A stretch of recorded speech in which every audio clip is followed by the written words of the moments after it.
kulanti wacan daawadayaal ku soo dhawaada janaalka maalmaha fadlan hadday tahay markii kugu horeysay subscribe saar si ay kuu soo gaaraan muuqaalada aan halkan soo gelino ku soo dhawaada daraasad cusub dadka jira 50 ilaa 70 ayaa lagula talinayaa in ay u fiican tahay in ay shaqeeyaan sarkaal sare ee caafimaad ayaa ku baaqay in dadka da'doodu tahay 50 ilaa 70 sano ay si wadaan shaqada si ay caafimaad u helaan warbixin cusub oo soo baxday oo ku saabsan caafimaadka dadka dhashay inta u dhaxaysay sanadkii 1946 ilaa 1964 ayay Prof Dami Salid Fis ku sheegtay faa'iidada caafimaad ee jir iyo maskax ee laga helo shaqada.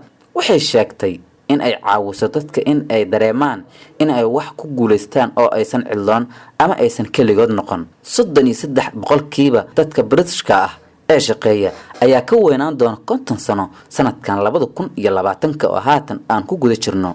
Professor Fis ayaa sheegtay dadka ayaa noolaanaya waqti dheer, sidaa darteed shaqo gibida ayaa u keenaysa fursad dadka da'dan ah in ay noqdaan dad qabta shaqo badan. Dadka badankood waxay u tahay fursad ay ku qabtaan shaqooyin adag, ma aha sida ay awal ahaan jirtay oo aan wax badan la qaban jirin. Inaad shaqada wado ama aad samayso iska u qabso ama aad ku biirtid kooxaha bulshada ayaa suurtagelinaysa dadka in ay shaqeeyaan maskaxdooda iyo jirkooda. Warbixinta ayaa intaa ku soo dartay inaad shaqada wado ama aad samayso wax iska u qabso ah ama aad ku biirtid kooxaha bulshada ayaa suurtagelinaysa dadka inay shaqeeyaan maskaxdooda iyo jirkooda.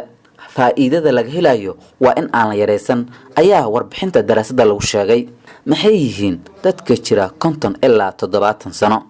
Waxay dhasheen 20 sano wixii ka dambeeyay dagaalkii labaad ee adduunka markii uu aad u kordhay tirada carruurta reerka ay dhalaan. Waxayna hadda jiraan 50 ilaa 70 sano. dumarka iyo ragga waqtigaas dhashay ayaa arkay isbedel badan oo noloshooda ah.